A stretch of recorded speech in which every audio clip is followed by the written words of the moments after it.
الحمد لله رب العالمين إله الأولين والآخرين والصلاة والسلام على سائر الأنبياء والمرسلين والملائكة المقربين وعلى آله وصحبه أجمعين. أما بعد فقد قال الله تبارك وتعالى في الكلام المجيد والفرقان الحميد: فأعوذ بالله من الشيطان الرجيم. بسم الله الرحمن الرحيم. وذكر فإن الذكرى تنفع المؤمنين. صدق الله مولانا العظيم. میرے محترم بھائیوں، دوستوں اور بزرگوں، 2-3 جمعہ سے قربانی کی اہمیت، قربانی کی حیثیت، قربانی کی فضیلت، اس سلسلے میں ہمارے رفیق محترم نے آپ کے سامنے تفصیل سے باتیں ذکر کی. اس وقت چند متفرق باتیں آپ کی خدمت میں عرض کرنی ہے. سب سے پہلی بات تو یہ ہے کہ عام طور پر ہم لوگ یہ سمجھتے ہیں کہ ذی الحج کا مہینہ صرف 2 کام کے لیے ہے. ایک تو اس میں حج ہوتا ہے اور ایک اس میں قربانی ہوتی ہے. حالانکہ احادیث میں ذی الحج کے مہینے کی اور خصوصاً اس کے پہلے 10 دنوں کی بڑی فضیلت ہے. ان دنوں کو اہتمام کے ساتھ گناہوں سے اپنے آپ کو بچاتے ہوئے اللہ کی عبادت میں خوب لگانا چاہیے. ہمارا حال یہ ہے کہ دنیاوی ہر کام میں اور دنیا کے ہر سلسلے میں ہم آگے بڑھنا چاہتے ہیں، کوشش کرتے ہیں اور بڑھتے رہتے ہیں، اور دین کے سلسلے میں ہمارا مزاج یہ ہے کہ ہم آئے دن پیچھے ہٹ رہے ہیں، اور اتنے پیچھے ہٹ رہے ہیں کہ ہماری مسجدیں آباد ہونے کے بجائے ویران ہو رہی ہے. جب ہمارے محلوں میں فرض نماز کے لیے اقامت کہی جاتی ہے، کبھی 2-3 آدمی، کبھی 4-5 آدمی جب اقامت کہی جاتی ہے تب موجود ہوتے ہیں. اور خصوصاً ان راتوں میں جن میں فجر کی نماز 5:30 بجے ہوتی ہے، فجر کی نماز کا حال اور بھی زیادہ برا ہوتا چلا جا رہا ہے. اور اس کی سب سے بڑی وجہ یہ ہے کہ ہمارے دلوں سے آئے دن اسلام کی، شعائر اسلام کی اور اعمال اسلام کی عظمت ختم ہو رہی ہے. اس عظمت کے ختم ہونے کی وجہ سے ان شعائر کا، ان عبادتوں کا جو اہتمام ہونا چاہیے وہ اہتمام ہمارے اندر نہیں ہے. دیکھو، بہت آسان بات ہے، معاملہ دین کا ہو یا دنیا کا ہو، اہم چیز کو کرنے کے لیے، اہم چیز پر پابندی کے لیے اس کے جو متعلقات ہیں، اس کے جو لوازمات ہیں، جو غیر اہم ہے اس کا بھی اہتمام کرنا پڑتا ہے. مثال کے طور پر آدمی سفر کرنا چاہتا ہے، ٹرین میں سفر کرنا چاہتا ہے. ٹرین کا ایک وقت ہے، اور عام طور پر ہمیں معلوم ہے کہ آنے والی ٹرین ہمیشہ روزانہ اپنے وقت سے آدھ گھنٹے بعد آتی ہے. روزانہ کا یہ معمول ہمیں معلوم ہے. لیکن سفر کرنے والا کوئی بھی مسافر کبھی بھی اس کا جو آنے کا وقت ہے اس وقت کے بعد نہیں پہنچتا ہے. روزانہ معلوم ہے کہ گاڑی لیٹ سے آتی ہے، تاخیر سے آتی ہے، 8 گھنٹہ دیر ہوتی ہے. لیکن اس کے باوجود بھی مثلا 5 بجے کا وقت ہے تو 5 میں 10 کم کو، 5 میں 5 کم کو پلیٹ فارم پر پہنچ ہی جاتا ہے. حالانکہ معلوم ہے کہ روزانہ گاڑی 5:30 بجے آ جاتی ہے، لیکن اس کو معلوم ہے کہ یہ ٹرین ہے، سفر کا اہتمام ہے، سفر کا خیال ہے، روزانہ تو گاڑی دیر سے آتی ہے، ہو سکتا ہے میں جس دن سفر کرنے والا ہوں اس دن گاڑی وقت پر آ جائے، اور روزانہ پیسنجر اور سفر کرنے والے گاڑی کا انتظار کرتے ہیں آدھے گھنٹے تک، لیکن گاڑی میرا 2 منٹ انتظار نہیں کرے گی۔ لہذا گاڑی کے آنے کے وقت سے کم 5 منٹ پہلے تو ضرور پہنچ جاتا ہے۔ کیوں؟ سفر کی عظمت ہے، سفر کا خیال ہے، سفر کا اہتمام ہے، سفر کی اس کی نگاہ میں حیثیت ہے، مقام ہے۔ تو دنیاوی معمولی سفر، اگر ایک گاڑی ٹرین چک جاتا ہے تو دوسری گاڑی کے ملنے کا امکان ہے، ایک ریزرویشن کی تاریخ ختم ہو گئی تو چند دنوں کے بعد دوسرا ریزرویشن ہو سکتا ہے، تتکال میں اس کو نمبر مل سکتا ہے، اس کے باوجود وہ اتنا اہتمام کرتا ہے۔ وہ جانتا ہے اگر میں گاڑی چھوٹ گیا میرے پیسے ضائع ہوں گے، وقت ضائع ہوگا، جو کام آگے مجھے کرنا ہے وہ سب آگے پیچھے ہو جائیں گے، گاڑی کو نہیں چھوڑنا چاہیے۔ دنیاوی چیزوں کی اہمیت کی وجہ سے، دنیاوی چیزوں کی قدر کی وجہ سے آدمی دنیاوی معاملات میں ہمیشہ اپنے آپ کو آگے رکھتا ہے۔ میرے بھائی، اگر ہمارے دلوں میں دین کی عظمت پیدا ہو جائے، دین کی اہمیت پیدا ہو جائے، دین کی قدر پیدا ہو جائے، اس دینداری پر نبی کریم صلی اللہ علیہ وسلم نے کیا اجر و ثواب بتلائے ہیں، کیا فضائل اور مناقب بتائے ہیں، اگر اس کے اوپر یقین آ جائے، اس کی اہمیت دل میں بیٹھ جائے، تو میرے بھائی جس طریقے سے گاڑی کو پکڑنے کے لیے ہم اہتمام کرتے ہیں، ان نمازوں کا اہتمام اس سے زیادہ کرتے ہیں۔ ماشاءاللہ ہمارا ہر ایک نوجوان، مرد ہو یا عورت، وہ جانتا ہے کہ نماز فرض ہے۔ ہمارا ہر نوجوان جانتا ہے کہ جماعت سے نماز پڑھنا قریب واجب کے ہیں، لیکن اہمیت نہ ہونے کی وجہ سے وہ ان واجبات کو اس طرح چھوڑتا ہے، وہ جماعت کو اس طرح چھوڑتا ہے، وہ رکعات کو اس طرح چھوڑتا ہے، وہ تکبیر اولیٰ کو اس طرح چھوڑتا ہے جس کی کوئی اہمیت نہیں۔ دیکھو اس کا نقصان کیا ہے۔ آدمی ایک فرض کے بارے میں اس طرح ڈھیل کرتا ہے اور ایک فرض کی ادائیگی میں کوتاہی کرتا ہے، اس کا نتیجہ یہ ہوتا ہے کہ کل دوسرے فرض میں، پھر تیسرے فرض میں، پھر چوتھے فرض میں، یہاں تک کہ جتنے فرائض ہیں سب میں یہی حال ہوگا، اور یہی حال ہونے کی وجہ سے فرائض چھوٹتے چلے جائیں گے اور فرائض کی اہمیت دلوں سے ختم ہوتی چلی جائے گی، اور ایک وقت آئے گا، ایسا آئے گا کہ فرائض کا اہتمام اور فرائض کی اہمیت چھوٹنے کی وجہ سے دین کی اہمیت بھی ختم ہو جائے گی۔ لہذا ہمیں اس بات کا اہتمام کرنا چاہیے کہ اللہ تعالیٰ کے جو شعائر ہیں، اللہ تعالیٰ کے جو احکام ہیں، جو عبادات ہیں، اس عبادت کا ہم اہتمام کریں، اس عبادت کی ادائیگی کی ہم فکر کریں، اس عبادت کو انجام دینے کے لیے ہم سعی کریں، ہم محنت کریں، ہم کوشش کریں کہ بھئی یہ اللہ کا فریضہ ہے، اس کو ادا کرنا ضروری ہے، اور اسی پر ہمارے دین کی بقا ہے، اسی پر ہمارے اسلام کی بقا ہے۔ اگر یہ مضبوط ہے تو ہمارا دین مضبوط رہے گا، اگر اس میں کوتاہی آئے گی تو ہمارا دین کمزور ہو جائے گا۔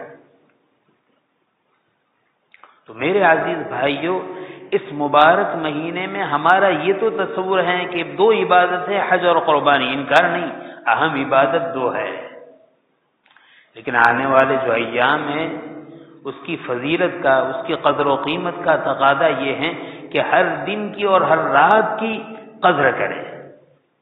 آپ نے سنا اگلے جمعوں میں کہ علماء نے لکھا ہے کہ رات کے اعتبار سے رمضان کے آخری عشرے کی راتیں سارے سال کی راتوں میں بہتر ہے، اور حضرت ابن تیمیہ وغیرہ اور مفسرین کی ایک جماعت کا رجحان تو یہ ہے کہ پورے سال کے دنوں میں فضیلت کے اعتبار سے ذی الحج کے پہلے 10 دن کی فضیلت سب سے زیادہ ہے۔ علماء نے وضاحت کی ہے کہ رمضان کے دنوں سے بھی عشرہ ذی الحجہ کا پہلا عشرہ اس کی فضیلت زیادہ ہے۔ میرے بھائی، ہم لوگ گنہگار ہیں، کمزور ہیں، عمل کے اعتبار سے بہت پیچھے ہیں، یہ اللہ کا فضل ہے کہ اللہ تعالیٰ سال میں ہمیں اس طریقے سے دن عطا فرماتے ہیں، سال میں اس طرح رات عطا فرماتے ہیں تاکہ اس رات کی قدر کرے، اس دن کی قدر کرے اور اللہ کا قرب حاصل کرے۔ لہذا ہمیں نیت کرنی ہے، ہمیں ارادہ کرنا ہے کہ انشاءاللہ ہم آنے والے عشرہ ذی الحجہ کا خوب اہتمام کریں گے، اس کو خوب گناہوں سے بچنے کے ساتھ گزاریں گے، نیکیوں کے کرنے کے ساتھ گزاریں گے، فرض نمازوں کو صف اولیٰ اور تکبیر اولیٰ کے ساتھ ادا کرنے کا اہتمام کریں گے۔ میرے بھائی دیکھو غفلت کا اثر کتنا پڑتا ہے۔ دنیا میں دو قسم کے لوگ ہیں، بعض تو وہ ہیں جو فرض عبادت کا بھی اہتمام نہیں کرتے، بعض وہ ہیں جو ماشاءاللہ دیندار سمجھے جاتے ہیں اور فرض نمازوں کا اہتمام کرتے ہیں، اس میں ماشاءاللہ ہمارے اہل علم بھی ہیں، ہمارے حفاظ بھی ہیں، ہمارے قراء بھی ہیں، ہمارے دعوت و تبلیغ کے ساتھی بھی ہیں، ہمارے خانقاہ کی سے نسبت رکھنے والے مریدین بھی ہیں، یہ سب طبقہ ہے۔ بعض لوگ تو وہ ہیں جو بیچارے فرض کا اہتمام ہی نہیں کرتے، لیکن یہ طبقہ ہے جو فرض کا اہتمام کرتا ہے۔ لیکن سال کے وہ ایام آتے ہیں جن ایام میں فجر کی نماز 5:30 کو، 5:35 کو، 5:40 کو ہوتی ہے، اس وقت ہمارے اہتمام کرنے والے، پابندی سے نماز پڑھنے والے بھی پیچھے رہ جاتے ہیں۔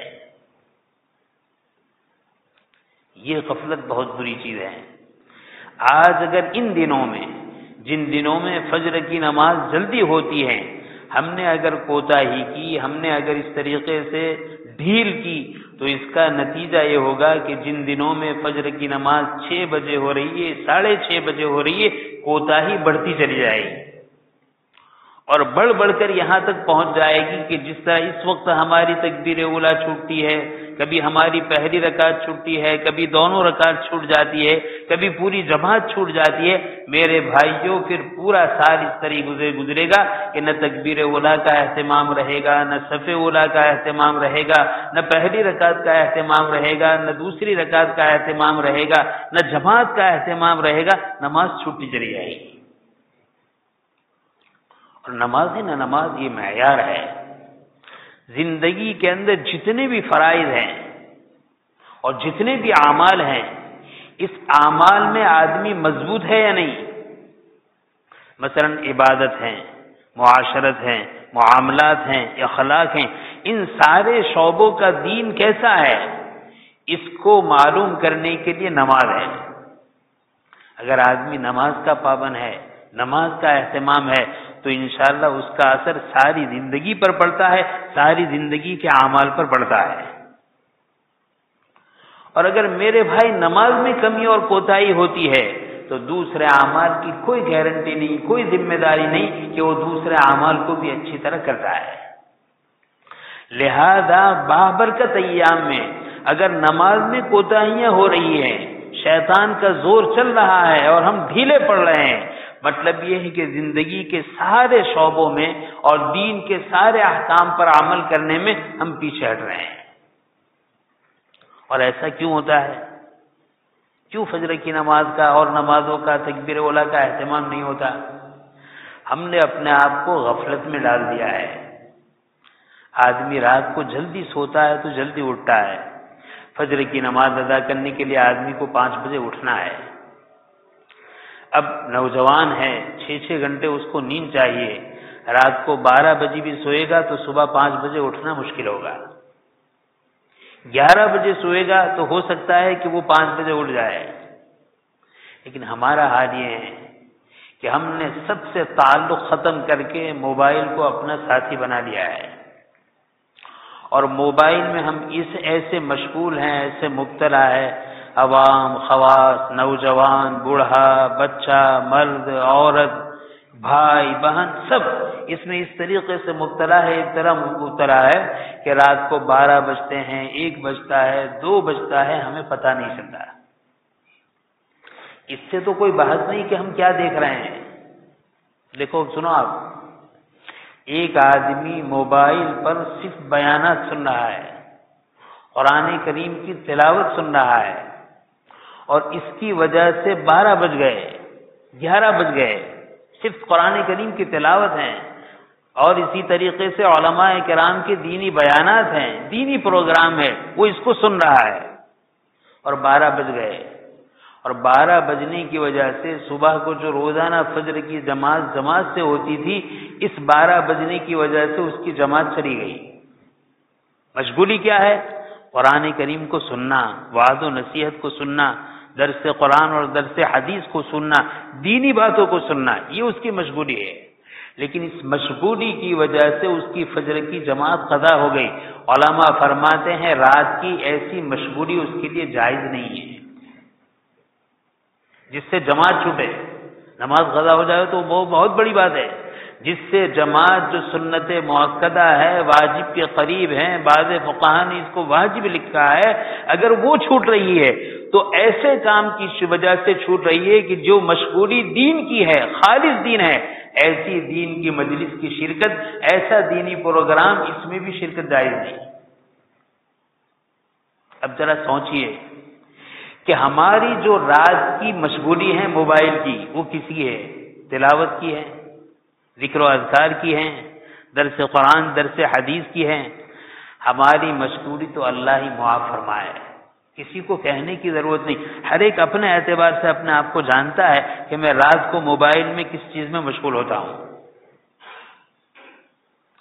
ہماری مشغولی رات کو تنہائی میں موبائل میں اس کی ہوتی ہے کہ اگر جنگل میں رہنے والے جنگلی درندوں کو پتہ چلے تو وہ بھی ہم سے گھن کرنے لگے، کتا، خنزیر اور بندر کو پتہ چلے تو وہ بھی شاید مارے شرم کے اپنی گردن کو جھکا دے۔ ہماری رات کی یہ موبائل کی مجلسیں اور موبائل کی شباشی اس انداز سے گزر رہی ہے، اور اس نے امت کو تباہ و برباد کر دیا ہے، اسلام کی عظمت کو دلوں سے ختم کر دیا ہے۔ اس لیے بہت بڑی ضرورت ہے، میں ہر بھائی سے، ہر بہن سے، ہر بوڑھے سے، ہر نوجوان سے، ہر بچے سے، ہر ماں باپ سے، ہر اولاد سے بہت درد دل کے ساتھ کہہ رہا ہوں کہ اس وبا کو آپ چھوڑیے، چاہے مشغولی کی ابتدا دینی پروگرام سے ہو، اور اپنا مزاج یہ بنائیے کہ ہماری آنکھ 5 گھنٹے پر کھلتی ہے، 6 گھنٹے پر کھلتی ہے، اس حساب سے رات کو عشاء کی نماز کے بعد ہمیں جلدی سونا ہے۔ ایک گھر ہے، ایک گھر میں باپ ہے، ماں ہے، بھائی ہے، بہن ہے، بیٹا ہے، بیٹی ہے، سب ایک ساتھ بیٹھے ہوئے ہیں، لیکن سب اپنی دنیا میں مست ہے، قریب ہیں لیکن اپنی دنیا میں مست ہے۔ ماں باپ کو یہ احساس نہیں میرا بچہ اور میرے بچی کس کام میں مشغول ہے، بیٹے اور بیٹی کو اس بات کا احساس نہیں کہ میرے ماں باپ کس کام میں مشغول ہے۔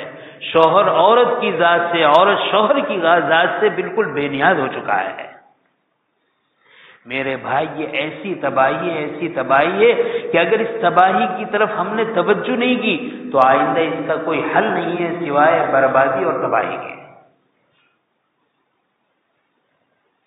اس لیے میرے عزیز بھائیوں، بہت بابرکت ایام آ رہے ہیں، بہت بابرکت دن آ رہے ہیں، ابھی سے اس پر قابو پائے، ابھی سے اس پر کنٹرول کرے، اور گھر کا بڑا جب تک کنٹرول نہیں کرے گا، بڑوں پر کنٹرول، چھوٹوں پر کنٹرول کرنا اور قابو پانا بے انتہا مشکل ہوگا۔ آج کل ہماری نصیحتیں اپنے چھوٹوں پر اثر نہیں کرتی، ہمارا عمل اثر کرتا ہے۔ ہم موبائل کے رسیے ہو گئے تو ہماری اولاد ہم سے 2 قدم آگے بڑھ گئی، ہم موبائل کے شیدائی بن گئے تو ہماری نوجوان عورت اور زیادہ شیدائی ہوئی اور چھوٹے اس سے آگے نکل گئے، شرم و حیا کا جنازہ نکل گیا، اور مسلم معاشرے میں سال میں کبھی جو واقعات سننے میں نہیں آتے، اب دھڑو دھڑ کانوں سے ہم سن رہے ہیں بے حیائی کے۔ اس لیے بہت بڑی ضرورت اس بات کی ہے کہ آدمی نمازوں کے اہتمام کے لیے اپنے آپ کو جلدی سونے کا عادی بنائے، اور ہر نماز کو تکبیر اولیٰ کے ساتھ ادا کرنے کا اہتمام کرے۔ ہر محلے والے اپنی اپنی مسجدوں میں اس بات کا اہتمام کرے۔ یہ انتہائی برا ماحول ہے، یہ انتہائی مسجد کی ویرانی ہے۔ ایک طرف مکبر تکبیر کہتا ہے اور دوسری طرف مسجد میں 2-4 مصلی بھی نہیں ہوتے۔ کبھی کبھار تو بعض مسجدوں کا یہ حال ہوتا ہے، امام صاحب ہے، مؤذن صاحب ہے، اس کے علاوہ کوئی نہیں، اتنا برا حال۔ میرے بھائی، مسجد کی ویرانی مسلمان کر رہا ہے اور پھر روتا ہے کہ مسجد کو غیر ویران کر رہے ہیں، روحانی اعتبار سے پہلے ہم ویران کر رہے ہیں۔ اس مسجد کو آباد کرنا ہر مسلمان کا فریضہ اور ہر مسلمان کی ذمہ داری ہے۔ مجھے خاص طور پر اہم بات اس وقت یہ کہنی ہے کہ قربانی کے سلسلے میں ہمارے یہاں تنظیم قربانی کے تحت بکروں کی قربانی ہوتی ہے آپ صلی اللہ علیہ وسلم کی طرف سے۔